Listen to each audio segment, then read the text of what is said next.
Trump anuncia que provavelmente não vai concorrer à reeleição dos Estados Unidos. E reforça a palavra provavelmente, porque se ele concorrer, isso vai desrespeitar os princípios democráticos dos Estados Unidos. Enquanto isso, Benjamin Netanyahu, praticamente confirmando o que eu trouxe para vocês ontem, anuncia que fará de tudo para a reconquista, para a aniquilação do Hamas, muito possivelmente anexando o território de Gaza.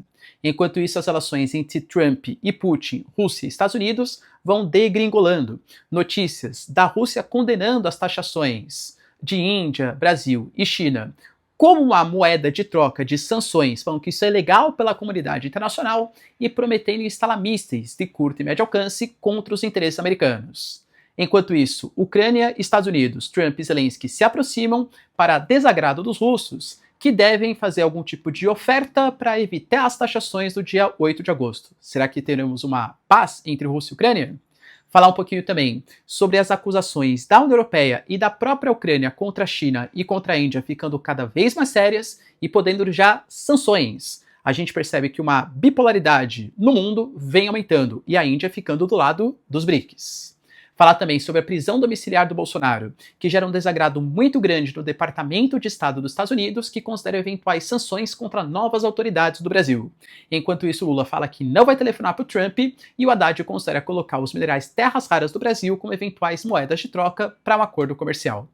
Para finalizar, pessoal, falar um pouquinho também sobre a denúncia do Conselho de Direitos Humanos aqui do Brasil, que coloca o Trump na corte da ONU para eventualmente ser julgado por conta das sanções contra o Brasil, enquanto uma liderança política importante da Gaugásia é presa, e isso pode fazer com que a Moldávia sofra algum tipo de intervenção por parte de Vladimir Putin. Se vocês querem entender um pouco mais sobre esses assuntos, e muito mais também sobre geografia, geopolítica, atualidades, política, polêmicas, enfim, tudo para você se manter sempre bem atualizado, já se inscreve no canal, deixa seu like e compartilha esse vídeo, que eu, professor Ricardo, conto muito com a sua ajuda. Belezinha? Pessoal, recado rapidinho da nossa parceiraça do canal. A sua empresa, a sua marca está em perigo. Eu sei porque a minha também estava até pouco tempo atrás, porque eu não tinha um registro no INPI. Para quem não sabe, eu tenho uma empresa, professor Ricardo Marcílio, que tem todo um ecossistema ligado à educação. É canal do YouTube, é plataforma, só que eu corri o risco de perder por falta de segurança jurídica. Mas de verdade, quando você vai tentar fazer, é um processo lento, burocrático e extremamente difícil. Por sorte, a parceira aqui do canal, a Movon, ela agiliza todo esse processo para você. Então, se você quiser, galera, por um preço altamente competitivo, sem burocracia, registrar e ter uma garantia que a empresa, a marca vai de fato ser sua, link na descrição e conta com o serviço da Movon. Você não vai se arrepender. Bom, galera, então bora lá pro vídeo, ó. Como eu trouxe para vocês na introdução, o Trump anunciou que provavelmente ele não vai concorrer à reeleição nos Estados Unidos. O que seria uma notícia, entre aspas, que nem seria importante, porque, teoricamente, ele nem pode concorrer à reeleição. Mas ressalto a palavra provavelmente. Por quê? O Trump, lá em março, logo depois que ele tinha sido eleito, ele já tinha anunciado que ele tinha intenção, pela sua alta popularidade, de concorrer a mais um cargo, mais um mandato ali como presidente dos Estados Unidos. Teoricamente, isso não pode acontecer. Desde 1951, a 22ª emenda dos Estados Unidos garante que nenhuma pessoa pode ficar mais de 2 mandatos.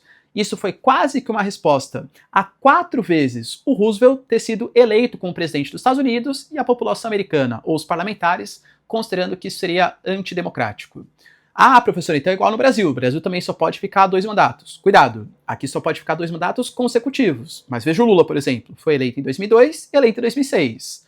Passou um tempo, um hiato, depois ele volta em 2022. Dos Estados Unidos, nem não consecutivos. O Trump já foi eleito uma vez, já foi eleito a segunda, não poderia a terceira.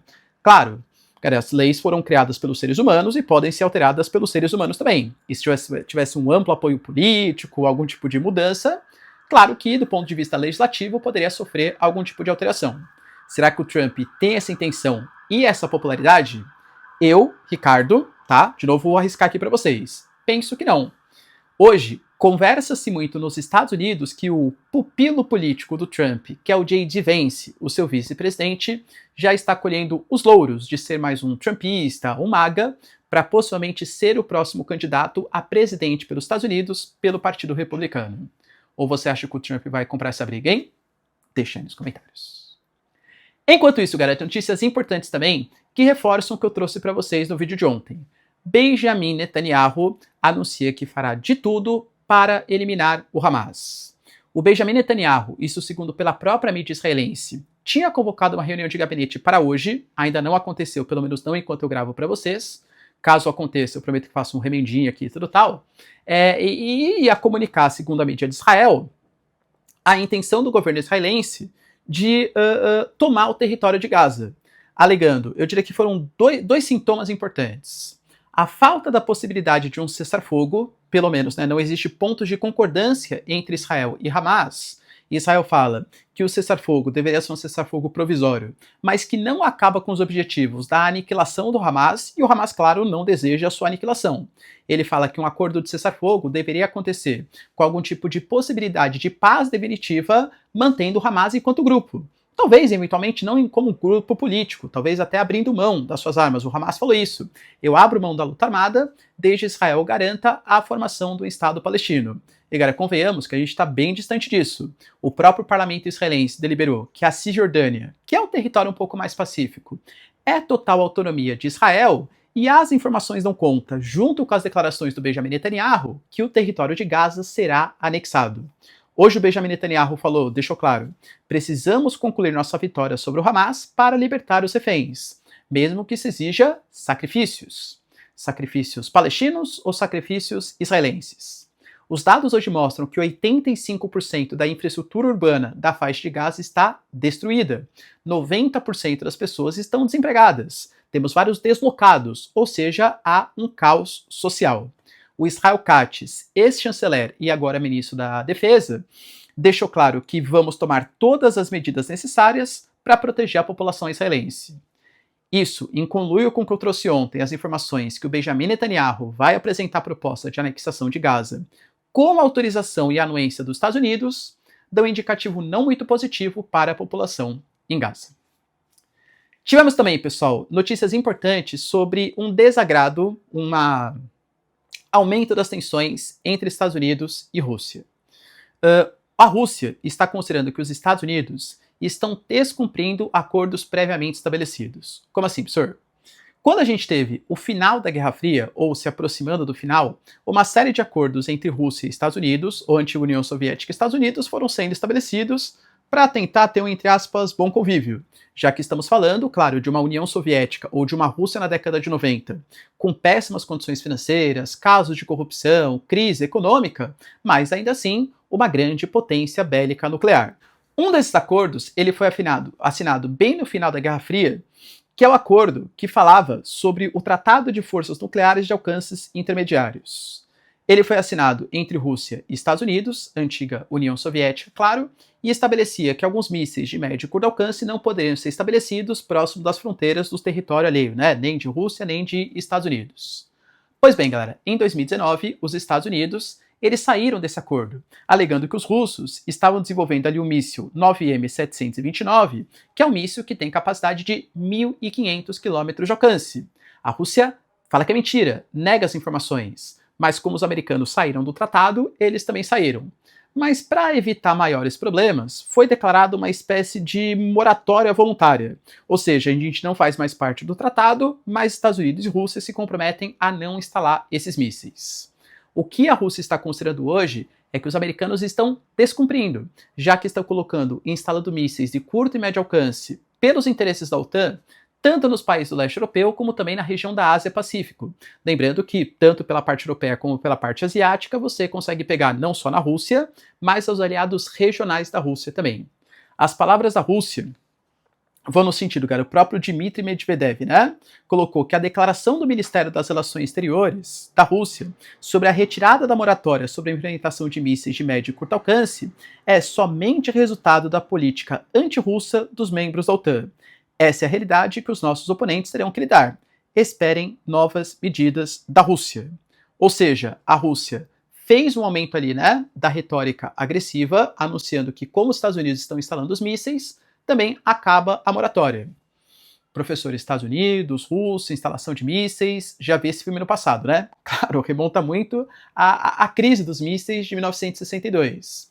Aonde esses mísseis russos serão instalados? Quais são os mísseis que fizeram com que a Rússia saísse ou abandonasse a moratória? A gente não tem muita clareza. mas é claro que a retórica agressiva aumenta, seja por conta do Dmitry Medvedev falando do dispositivo Momorta, seja com deslocamento de submarinos nucleares, com capacidade de disparar mísseis com ogivas nucleares por parte dos Estados Unidos, os submarinos, né, nucleares da classe Ohio. É claro que isso preocupa demais o nosso planeta, tá? E aí, a Rússia, além de fazer críticas em relação à questão dos mísseis, também colocou que a pressão que está sendo feita contra os seus aliados, seja a China, seja a Índia, seja o Brasil, é uma pressão ilegal. E de fato é. Se você olhar sob o ponto de vista do comércio internacional, você usar sanções como forma de pressão política sem autorização da OMC, sem autorização da ONU, isso é ilegal. Mas convenhamos que cada vez menos os organismos internacionais têm credibilidade. Por exemplo, o Brasil vai entrar com uma representação na OMC. Vou falar para vocês no vídeo que o Brasil está entrando uma representação na ONU questionando o instrumento que o Trump está colocando, né, da Lei Magnitsky contra Alexandre de Moraes, alegando que está tendo uma ingerência no judiciário. Vamos considerar que a OMC e a ONU dê ganho de causa para o Brasil ou para a Rússia, considerando que as sanções, ou até mesmo os bloqueios, as taxas comerciais são ilegais. Beleza, e aí, a ONU vai fazer o quê? Vai fazer uma nota de repúdio contra o Trump? Dane-se, entendeu? Ou seja, cada vez menos os organismos internacionais contam com essa credibilidade. Isso é um fato. O próprio Peskov, por exemplo, colocou que todos os países são soberanos e têm o direito de escolher os seus parceiros comerciais, inclusive Índia e China, que estão sendo ameaçados com 100% de tarifas, bem como o Brasil.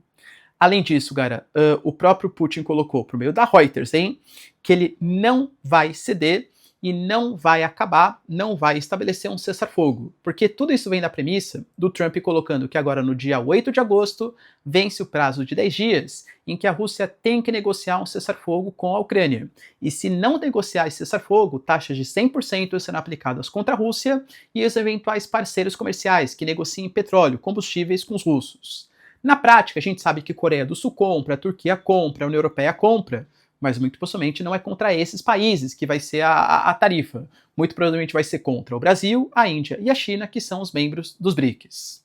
O Putin, segundo a própria Reuters, vê que existe uma chance de colapso da frente de batalha ucraniana em 2 e 3 meses. E aí ele vai poder conquistar todo o território de Lugansk, Donetsk, Zaporizhia, Kherson e a Crimeia. Quando isso tiver estabelecido, talvez um cessar-fogo seja deliberado. Por enquanto, pressão econômica não vai dar certo. Mas, em contraposição, tivemos a Bloomberg noticiando não exatamente uma coisa oposta, mas que pode ter interpretações diferentes. Por quê? Hoje nós tivemos um telefonema entre Zelensky e Trump, e depois de várias brigas entre as duas lideranças, há aparentemente algum tipo de convergência, algum tipo de aproximação entre os dois líderes. Nessa conversação, o Zelensky deixou claro o que ele estabelece como seus objetivos para uma paz na região entre Rússia e Ucrânia, e o Trump garantiu que as sanções serão sim aplicadas, que é um dos jeitos. O fim do apoio que China, Índia e Brasil dão para a Rússia é um jeito de acabar com o conflito, é um jeito de acabar com a guerra.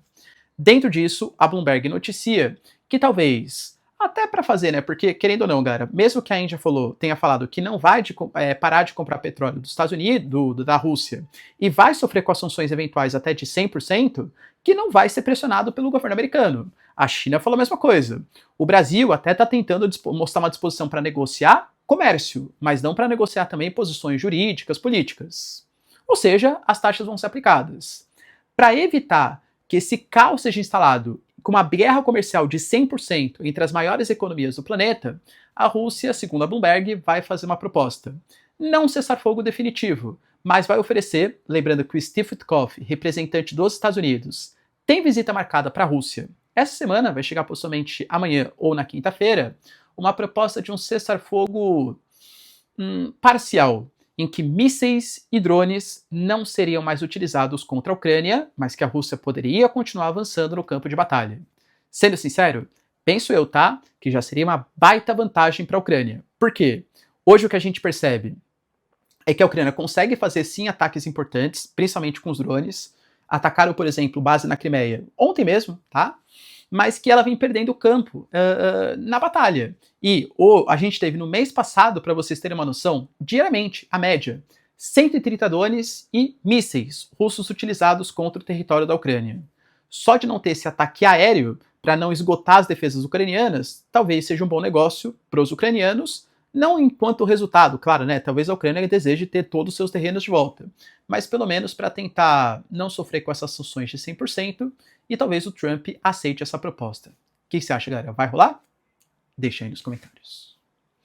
Enquanto isso, também notícias importantes da Ucrânia, que a partir de investigações percebeu que a Índia está contribuindo com a Ucrânia no campo de batalha. A gente sabe que existem os drones Shahed 136, drones que foram produzidos em conluio entre Irã e Rússia, e, segundo as investigações da Ucrânia, peças, equipamento dos drones têm equipamentos indianos. Isso quer dizer que a Índia está vendendo equipamentos civis que podem ter finalidade dupla, ou seja, civis e militares, que estão sendo utilizados pela Rússia no campo de batalha. A mesma coisa que está fazendo a China sofrer possíveis sanções, pressões internacionais, pode abarcar também os indianos. A Índia nega colaborar com a Rússia no campo de batalha. A gente compra porque não há sanções promovidas pela ONU, pela comunidade internacional. Existem sanções unilaterais praticadas pela União Europeia e pelos Estados Unidos. Mas alega que ainda há negociações aí em vigor entre comerciais, né, que podem acontecer, e que a Índia não vai ter regulação do seu comércio por conta de pressões estrangeiras. Será que a Índia está apoiando a Rússia no campo de batalha? Além disso, galera, a União Europeia firmou um documento em que 14 países estão investigando as ações chinesas, principalmente ligadas, tá, ao fornecimento de motores chineses para drones à Rússia por uma empresa de fachada, ou seja, escapando das sanções ali, com a China contribuindo militarmente para a Rússia. A alegação é que, segundo Zelensky, existem hoje mercenários do Paquistão, da China, da Índia, de uma série de países, e existem países que estão negociando equipamentos militares diretamente com a Rússia, e isso é ilegal. Isso aumenta o poder da Rússia para lutar contra os ucranianos. O Trump promete combater essas medidas. Será que, de fato, pessoal, a União Europeia também vai sancionar os chineses? Olha, por isso que eu trago. Cada vez mais a gente percebe uma bipolaridade, em que de um lado você tem Estados Unidos e União Europeia, principalmente na guerra Rússia e Ucrânia, e de outro, agora até os indianos sendo colocados, mas também os chineses e os russos. E aí, galera, será que as sanções serão aplicadas? Deixa aí nos comentários. A gente teve também, galera, a prisão domiciliar decretada pelo Alexandre de Moraes contra o Bolsonaro, porque, segundo o Alexandre de Moraes, ele descumpriu algumas medidas cautelares, né? Algumas medidas, como, por exemplo, não declaração, não convocação para manifestações, dentre outras questões políticas e jurídicas que o meu canal não enfatiza, né? De novo, não é que não seja um tema importante, mas o meu canal não é um canal de política nacional. Eu faço análise sobre as questões geopolíticas envolvidas nas questões políticas nacionais. Por conta disso, tivemos uma declaração do Departamento de Estado dos Estados Unidos, ou do Escritório para Assuntos do Hemisfério Ocidental do Departamento de Estado, fazendo fortes críticas, não só contra o Alexandre de Moraes, mas contra pessoas que eventualmente possam ajudar nessa prisão domiciliar do Bolsonaro. Segundo o departamento, o Moraes é violador dos direitos humanos e usa as instituições brasileiras para silenciar a oposição e ameaçar a democracia. Impor mais restrições à capacidade de Bolsonaro se defender não é serviço público. Deixem o Bolsonaro falar. E ponto importante, os Estados Unidos condenam a ordem de prisão domiciliar a Bolsonaro e responsabilizarão todos os que colaborarem ou facilitarem a conduta sancionada. E aí, se ele fala que vai sancionar todos aqueles que colaborarem com a prisão domiciliar, a Polícia Federal, por exemplo, ou membros da Polícia Federal fizeram processo de busca e apreensão contra o Bolsonaro. Isso é colaborar? Então, os Estados Unidos vai, eventualmente, colocar na Lei Magnitsky os policiais que participaram da prisão, ou os políticos que concordaram, ou a mídia, por exemplo, que eventualmente tenha mostrado algum tipo de jornalista, apoiador, tal, a isso. Isso também é colaborar? Manipular ou formar a opinião pública? É muito aberto. O que a gente percebe é que eu diria, galera, que a coisa está escalando para um momento perigoso, né? Eu vejo que o Trump, até porque houve todo aquele estigma, né? Ah, tá, o Trump always chicken out, o Trump sempre volta atrás, tal. A coisa está escalando. O Alexandre de Moraes, muito possivelmente, não vai se dobrar, ou não vai, mesmo com a lei Magnitsky e outros impeditivos aí que o governo americano possa fazer, não vai querer voltar atrás, então vai dobrar a aposta, e também não acho que o governo Trump vai voltar atrás. A gente teve, por exemplo, uma pressão agora para que haja votação de uma anistia, de um perdão, algo que valha, e talvez haja parte dos senadores, dos deputados que possam agir em favor dessa pauta. Os Estados Unidos, pelo menos pelas declarações prévias, dão a entender que podem punir outras autoridades brasileiras que colaborarem. Os outros ministros do STF, deputados, polícia, enfim, cara, é muito difícil a gente saber, mas é de fato uma escalada política, um aumento das tensões entre Brasil e Estados Unidos.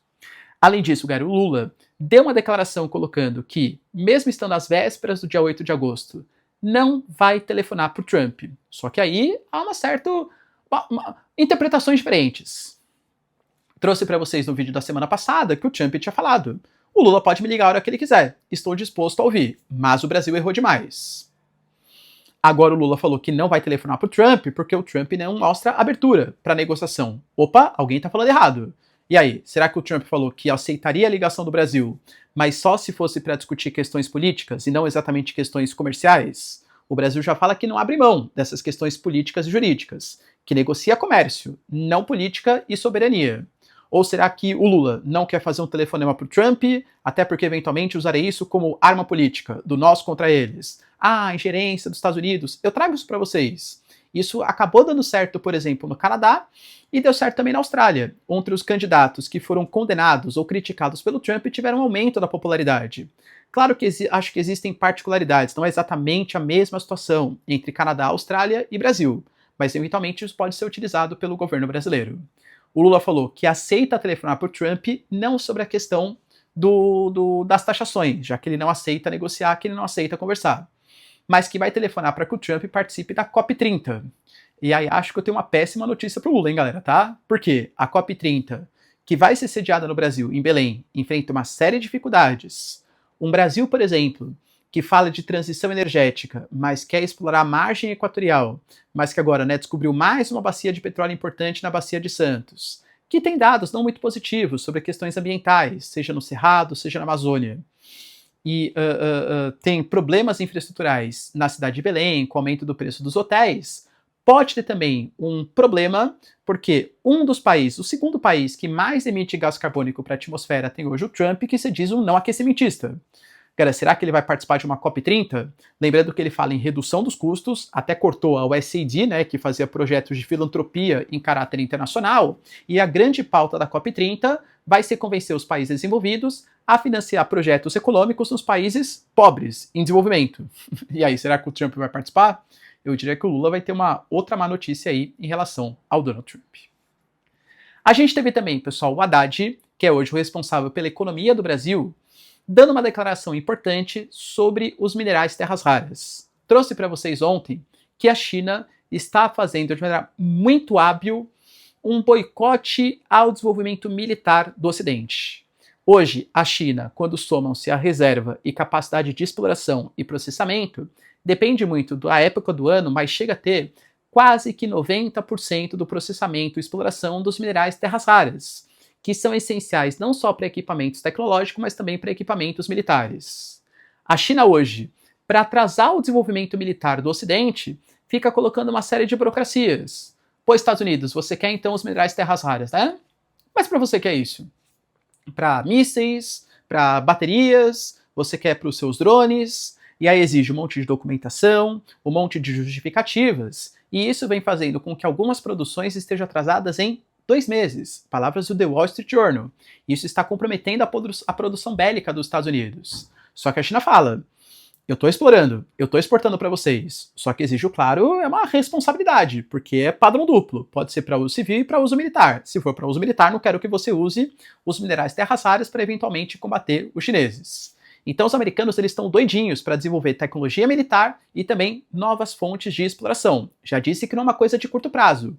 Estimam-se os entendidos, cientistas que falam sobre o tema, que para os Estados Unidos ter a capacidade hoje de processamento de terras raras que a China tem, pelo menos 5 anos. E aí os americanos vão ficar 5 anos defasados em tecnologia militar? Vai ter que se dobrar para os chineses, é fato. O Haddad sabe disso, claro, e o Brasil tem grandes reservas de terras raras. Por isso que ele coloca, as terras raras podem sim entrar em uma negociação com os Estados Unidos.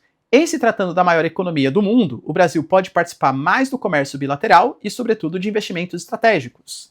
Temos minerais críticos e terras raras. Os Estados Unidos não são ricos nesses minerais. Podemos fazer um acordo de cooperação para produzir baterias mais eficientes. Na área tecnológica, sim, o Brasil tem muito a aprender, mas também tem muito a ensinar. Estima-se, galera, que o Brasil, dados da geologia brasileira, tenha cerca de 21 milhões de toneladas de terras raras, sendo que os destaques são lítio e o nióbio. O que a gente vai ver é por que o Trump está comprando essa briga. Porque se for do ponto de vista de proteger o Bolsonaro de fato, dane-se as terras raras, dane-se o superávit comercial. A intenção é proteger o que ele considera como uma ameaça à democracia. Agora, se ele está usando isso como justificativa para conseguir acordos comerciais melhores com o Brasil, mesmo que o Brasil tenha um déficit econômico com os Estados Unidos, talvez as terras raras seja uma coisa excelente que o Brasil possa oferecer para os Estados Unidos. Inicialmente o Lula tinha falado que não aceitaria negociar, que os minerais são brasileiros. O Haddad fala que seria talvez um objeto de negociação. Será, galera, que a gente vai ter que ceder, assim como os ucranianos fizeram, em um acordo de terras raras, parte dos nossos minerais para os americanos? Para finalizar, pessoal, tivemos também o Conselho de Direitos Humanos Nacional entrando com uma ação contra o Trump na ONU, alegando que ele está abusando dos direitos humanos, alegando que as sanções contra Alexandre de Moraes interferem na democracia brasileira e que ele está usando de um dispositivo que são sanções econômicas ou até de um dispositivo que é a Lei Magnitsky, que persegue pessoas acusadas de abusos contra os direitos humanos, liberdades individuais, para interferir na justiça do país. Sendo sincero, não sei qual vai ser a consequência disso. Como eu trouxe para vocês, talvez até a ONU considere dar grande causa para o Brasil e condene o Trump. Qual que é o poder que a ONU tem de fazer alguma coisa? Cara, o único órgão que não é consultivo e é deliberativo é o Conselho de Segurança, que tem os Estados Unidos como um dos membros permanentes e que tem poder de veto. Óbvio que vetaria qualquer tipo de resolução contra o próprio Estados Unidos. Então, no máximo, vai ter uma cartinha de repúdio, pressão internacional, olha, Estados Unidos, estamos chateados. Mas agora que vai mudar alguma coisa, cara, não vai causar grandes alterações, não. E para finalizar, pessoal, tivemos também a prisão da Yevgenia Gutsu. Para quem não sabe, é a liderança da Gaugásia. Nós temos a Moldávia, um país, galera, que faz inclusive fronteira com a Ucrânia. É um país que também conta com dois movimentos separatistas pró-Rússia, a Transnistria e a Gaugásia. Quando eu falo da Gutsu, eu estou falando de uma liderança política local que inclusive estava cogitando participar das eleições que vão acontecer na Moldávia, e é uma grande opositora a Maia Sandu. Hoje a Moldávia tem como princípio político do seu atual governo uma aproximação com a OTAN e uma aproximação com a União Europeia. A Gutsu, que é a representante da Gaugásia, gosta, né, ou quer manter maiores relações com a Rússia. É uma grande aliada de Vladimir Putin. Ela foi presa por 7 anos. Considerou-se, galera, que a gente teve, em um passado recente, irregularidades no financiamento da sua campanha, do seu partido político. Ou seja, a Rússia estaria financiando ela para que ela promovesse na Moldávia, ou pelo menos na Gaugásia, um pensamento mais pró-Rússia e contra a União Europeia. O Putin considera isso como um absurdo e alega que isso é uma decisão política motivada por questões, aliás, uma decisão jurídica motivada por questões políticas, contra a oposição que é mais pró-Rússia. Se o Sergei Lavrov, que é o responsável pelas relações exteriores, já falou outras vezes que há perseguições políticas e até mesmo étnicas contra as tropas russas que estão ali na Moldávia, na Transnistria, e que talvez esteja crescendo o movimento enfim, sabe o que eu estou falando, na Moldávia, que quer se aproximar da OTAN, será que teremos a New Russia, o pensamento do Alexander Dugin, ou seja, a conexão desde a Rússia, passando pela Crimeia, Odessa e chegando até a Transnistria, como a realidade? Uma intervenção na Moldávia? A Moldávia fala de grandes interferências russas no processo eleitoral. Beleza, pessoal? Deu para entender os principais acontecimentos? Se vocês curtiram o vídeo, então, já deixa seu like, se inscreve no canal. Tamo junto, beijos, abraços e tchau, tchau.